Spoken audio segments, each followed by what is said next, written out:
Great to be back here once again with all my friends. I've known many of you for a long, long time. Heather, your leadership of this organization is nothing short of extraordinary.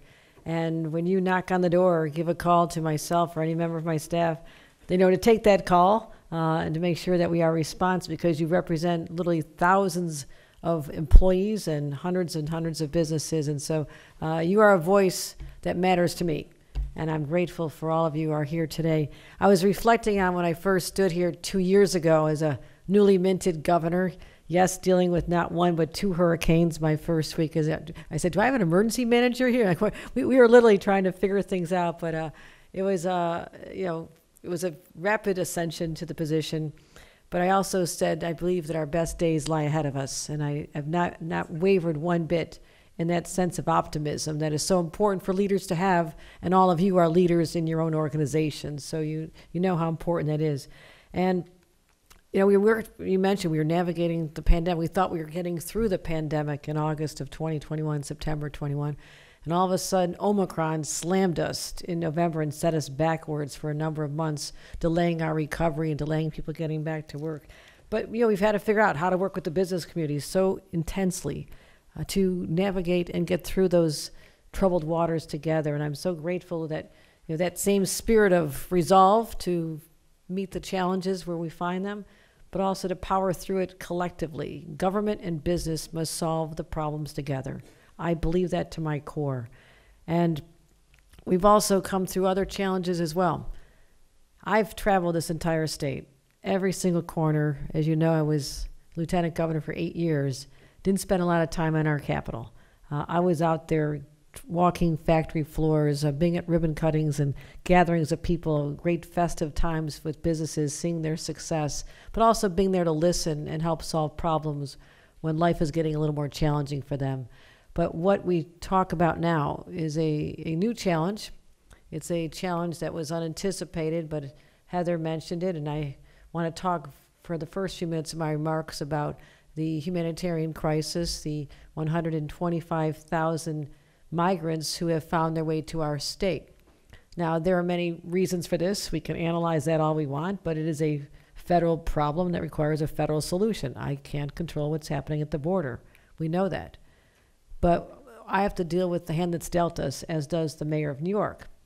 And what we've been recognizing, that while we have all these people who've come here in search of the same things that my very, very poor immigrant grandparents sought when they left their impoverished families in Ireland and came here as teenagers, they wanted a job. That's the key to the American dream, is to have a job to take care of yourself and your family and put your family on a path toward prosperity and success. That is why I believe that we have such an entrepreneurial spirit in the DNA of Americans, because it does require someone to take a risk and leave what they know and to go across the ocean or across the border in search of something that's elusive, but it's got to be better. And they don't know what the future is going to bring for 1 second. They leap into the unknown. And I believe that's why we've built so many incredible businesses, because that is who we are as Americans. We're willing to take the risk. Other countries are not known for that entrepreneurial spirit, that innovative spirit that drives our economy. And I believe that's still in us today. Here in New York, I see it all the time. So the question is, how do we manage people who are seeking the same things that others have sought before, and why is this a different situation? When my grandparents came here, they saw signs that said Irish need not apply. Grandpa was a migrant farm worker in the wheat fields of South Dakota. And then grandparents were in Chicago, got married, and became domestic servants with an abusive household. And then they fled to the promised land of Buffalo, New York, because there were jobs there. There were jobs making steel. And that built my family. Those jobs making steel in Lackawanna, New York, where my grandpa worked, my uncles worked, my dad worked. The difference between that experience and what the individuals seeking the same are going through is that they are not able to work. So imagine coming all the way here with that hope in your heart and thinking things are going to be better, and they say, you may not work. You can't support yourself. You can't get a job. You're on your own. And what has happened in the city of New York, they have this unique agreement, and it's not a law, but it says there's a right to shelter. Now, that has worked a long time very successfully. That is why in the city of New York, our unsheltered population is a fraction of other big cities. So when people say that was a bad policy, when it started, it was to house single men with AIDS who had nowhere to go back in the late 70s, and it was expanded to take care of families. And that's why a city like New York, before the migrant situation, had 4,500 unsheltered individuals at night. I mean, those are the people living on the streets. The rest were in shelters. Places like Los Angeles have 90,000 unsheltered, meaning they're on the streets. I mean, that's the comparison. So we have to look at, was that intended, though, to extend to the entire world an obligation of the city of New York to house people indefinitely, an unlimited right? And that's what we're grappling with right now. We want to make sure that the foundation is still there so we don't have street homeless, take care of families. People get thrown out of their house because of an abusive spouse. They have to leave, or they have to leave because they can't pay the rent. We'll always have those circumstances, and we are a good, generous people.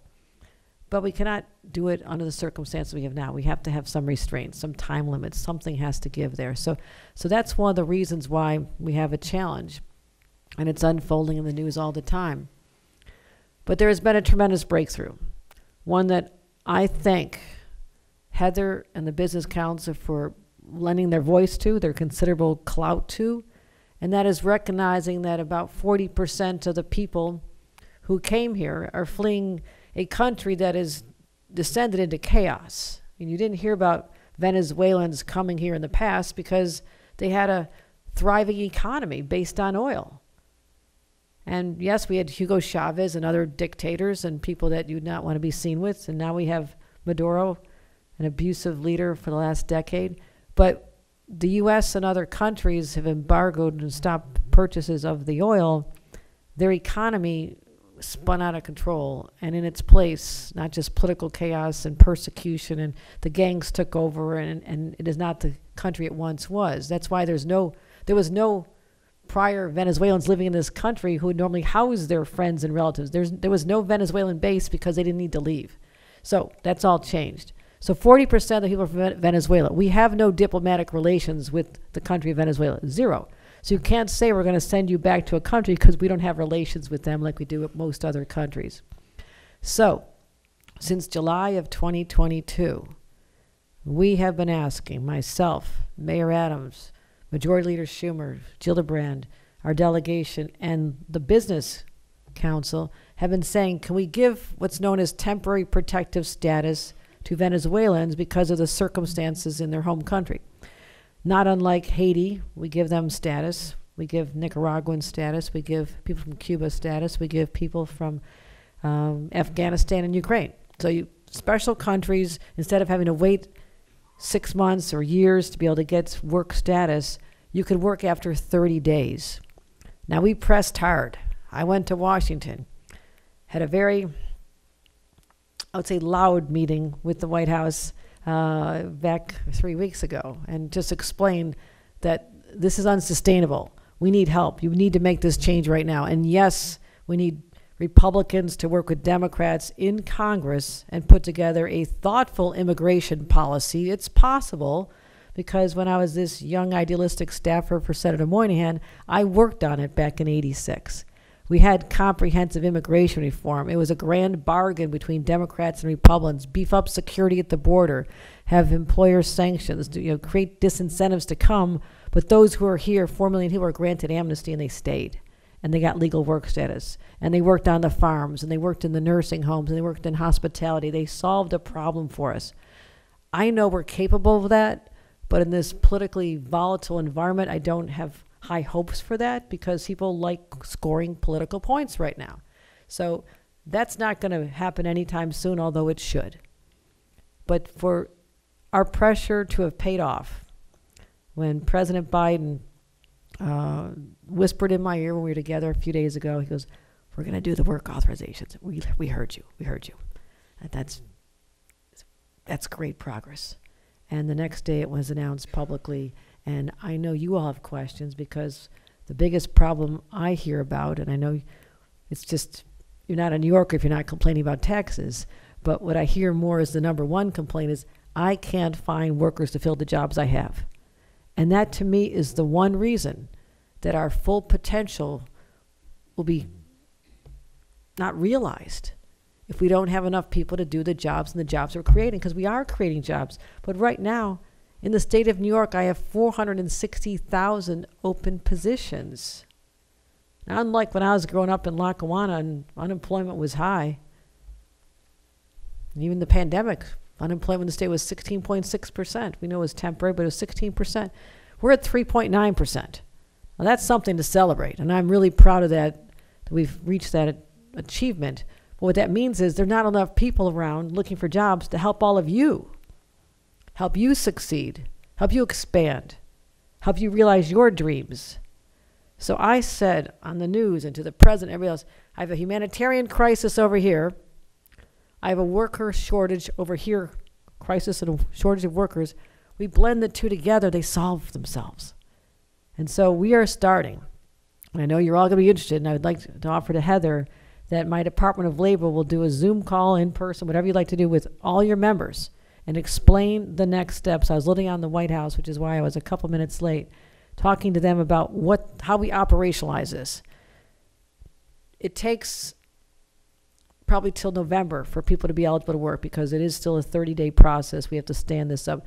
My Department of Labor will be working closely with all of you, matching skills, because we have to do a survey of we identify who the Venezuelans are, start the process, lead an army of people who can help volunteers start.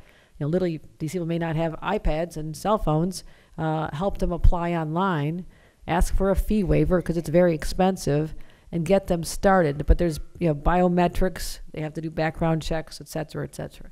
So we're anticipating by November, if this is done right, we should have a large number of individuals. I don't have the exact number. Again, it's 40% of the population we have, except there are children in that group. So we have to subtract out the children.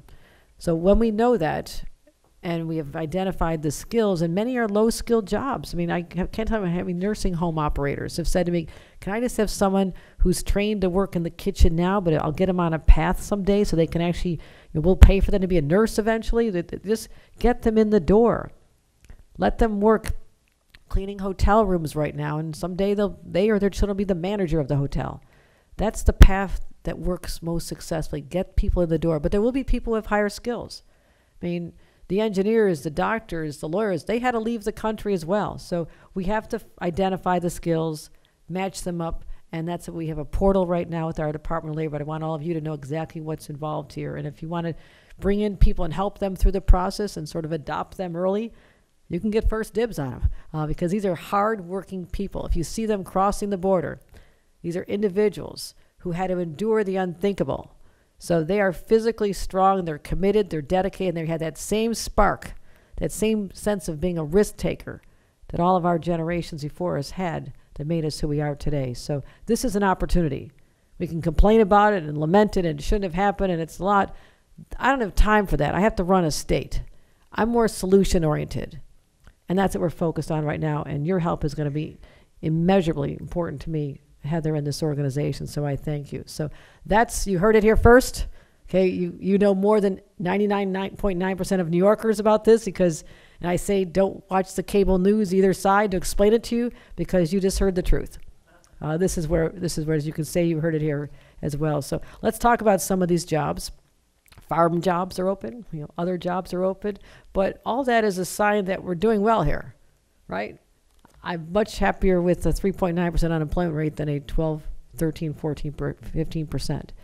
And I know that you're also curious to know about what opportunities there are for businesses to expand. I am a firm believer, as all of you are, that we have to have the shovel-ready sites.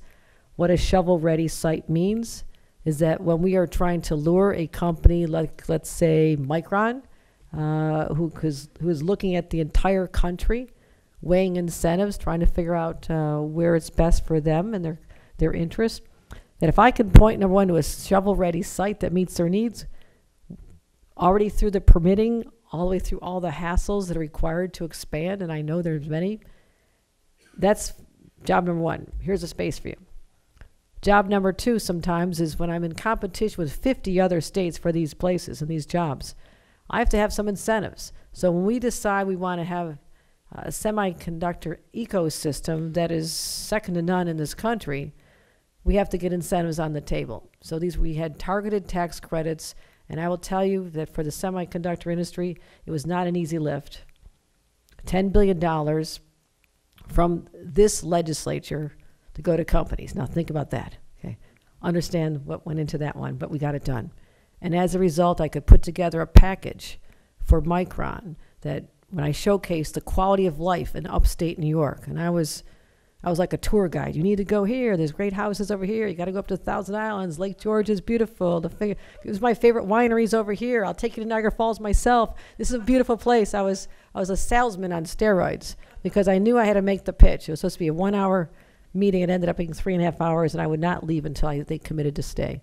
And I had to work out some labor issues as well because they said it's going to be more expensive to build here in New York because of the cost of labor. You know, we have a very strong labor community. I come out of a labor community, labor family.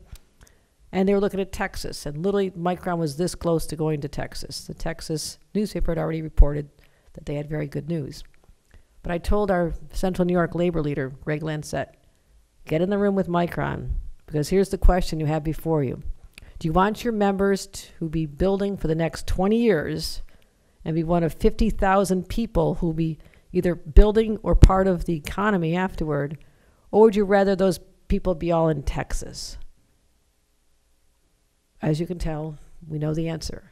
They made the deal. They made it work. And that's what it's all about, is bringing people together. And when I'm in New York City and I'm traveling other states, people are talking about, how did you get Micron? I'm a deal maker to my core. I'm the black sheep of my family because they're all entrepreneurs and business people. They don't know what happened to me. And one of them is right here now, my sister Sheila, who started a business, a women-owned tech business back probably 25 years ago when there were no women. And I was her lawyer. And the two of us negotiating contracts with defense agencies and intelligence agencies and all this in Washington, Northrop Grumman, Lockheed Martin. It was the two of us against all those men in suits. But I saw what entrepreneurship was like in my sister. And she grew that company to a large number of employees and was wildly successful, as were many of my siblings who did the same thing. So I want you to know that I will always make a deal, because that's what my family taught me, that there's always a path forward. And so let's talk about other things that have happened here. Micron. But the same week he announced Micron, I actually felt bad for IBM, because we were talking about a $100 billion investment on October 4th. President Biden comes to town. This is the best news ever. And 2 days later, we went over to IBM's headquarters. Like, they were doing 20 billions in quantum computing, which would have been the national story that week, except it followed 2 days after Micron. But I'll tell you, my friends, that was a damn good week for New York. And look at all the jobs and the investment. $1.8 billion invested by Regeneron just a short time before. I mean, this means there's people who have confidence. You don't invest that kind of money as a national organization where you could be anywhere if you don't feel confident about the environment that you're going to find. And then the supply chain opportunities. I was on the phone calling, I think it's Edwards Heating, Edwards Pumps in England. I heard you're part of the supply chain for semiconductors. How about coming to New York? We'll put you up. I've got a nice space in Batavia. We landed them 650 jobs going to Batavia that were never going to come here. That's a big deal in Batavia. So now we have a chance to recruit the supply chain. And there's not one part of this state that will not benefit from this one opportunity, and all those other businesses that are now thinking that this is the place to be. This is really helpful to all of us. Other businesses, now I will make shameless pitches to anybody to come here. I found out that Coca-Cola had was searching for the Northeast's largest dairy processing plant. All right, I know a little bit about dairy. Come from a long line of dairy family in Ireland. Only went there a couple times, but I made it sound like I milk cows every day. I called up the CEO out in California. I said, heard you're looking. I know they're looking very seriously. They're actually zeroed in on Pennsylvania and Ohio. I said, I've got the best land for you. I said, I used to represent this area in Congress. I said, there are places like Wyoming County where there's 20,000 people and 40,000 cows, and I knew every cow's name. I said, I know this industry. I know this industry, and I'll personally be vested in your success if you come here. $650 million investment they're building in Rochester, outside of Rochester. That was just a few weeks ago. So I want you to know, as much time as I spend recruiting businesses here, I also want those who are the legacy businesses, those who've been here, those who never left us, those who've expanded here. You matter to me even more because you are the true believers in New York. And I will always do whatever I can to help you make a better business environment. It is not an easy lift, but I'm continuing to fight back. Higher taxes. I mean, sometimes you have to judge me by what I keep out of the budget. And there was a lot of effort to encourage us to raise taxes and to spend down our reserves that I was working so hard to build up. And I resisted. I'm not always the most popular person walking the halls in Albany, but that's all right. You know, I need to be the person who can say no. When I talk about reserves, when I became governor, we had 4% in reserves, about $3.9 billion. Now, I knew from being a town board member in Hamburg that you need about 15% in reserves to feel safe because you don't know what the future is going to bring. So I spent 2 solid years building and building and building up our reserves, not spending the money that was sitting there that others were pressuring us to spend. We are now at about 18% reserves, $19 billion, because when that rainy day comes, I don't want to have to be in a position to either raise taxes or cut services dramatically. So we are in a good place. We'll have out year gaps. I'm working on that. I just told all my agencies yesterday, hold the line on spending. We took care of a lot of disinvestment in places like our SUNY system and others because our educational system is what sets us apart. We have to continue investing in research and development in our universities, and I will continue doing that. But I said we cannot keep investing at the rate we did over the last 2 years. I had to make up for a lot of lost time. So everybody, keep it steady. Let's be able to weather the storms. I keep very close tabs on the economic wins and our opportunities and what's happening globally. I think there's more opportunities for us to onshore as long as we keep our taxes down, not raise them. With the instability in China makes more people want to do manufacturing here, and I think we're poised to capture more of it. And that's an area I'm looking at more opportunities as well. So I've covered a lot on the budget. Is there anything else I've missed? Kind of left. I didn't really read my speech here. Sorry, speech writers. I'm sure it was lovely. They work hard. I have a dynamite team, but I just wanted to share with you sort of, a snapshot of what is happening in your state. And I do want to recognize some other people that I know. I saw Bob Duffy over in the room here, and what a great friend he has been. Someone who I still call on, like, Bob, we have to figure out how to keep the Buffalo Bills in New York. And so we got that done, and Bob was helping us with that as well, and any other, my elected friends here as well. I mean, it's our legislature can be challenging sometimes, but at the end of the day they're all elected by the people. And as an elected official who served at every level, I respect that. There's always a way to build a coalition and move us forward. And our next challenge with the legislature, I want to roll up our sleeves and work together on, is solving our last and final major crisis, and that is the shortage of housing. Every corner of this state, from the area Micron's going to go, Central New York needs more housing. Long Island needs more housing. That's what I hear from all the business associations that I talk to. If we can build more housing, guess what? Real basic, supply and demand. The price of housing will drop the more we build, and we'll do it in a smart way. We're not trying to, put skyscrapers in people's neighborhoods, unlike the flyers that were put out when I proposed a radical idea of building more housing last year. I'll weather those storms every day. I don't mind the criticism. But the New York Times called me out and saying it's the first governor since Nelson Rockefeller who had the courage to talk about building more housing. It is not an easy topic. But we need to work together, because if you're going to attract more people here from other parts of the country, get the young tech talent that's leaving California, they want to come to New York, and it's not all New York City either. They know there's a great quality of life upstate, much more affordability, but we have to keep up with the demand. And I want to build 800,000 houses over the next decade. I believe we can do this. We've had a few setbacks. We're dusting off, and I'm trying to do an end run and find any way I can use state executive power to accomplish just as much. But I need to work with the legislature to get through this year. So you'll see that on our agenda the next year. Continue investing in mental health.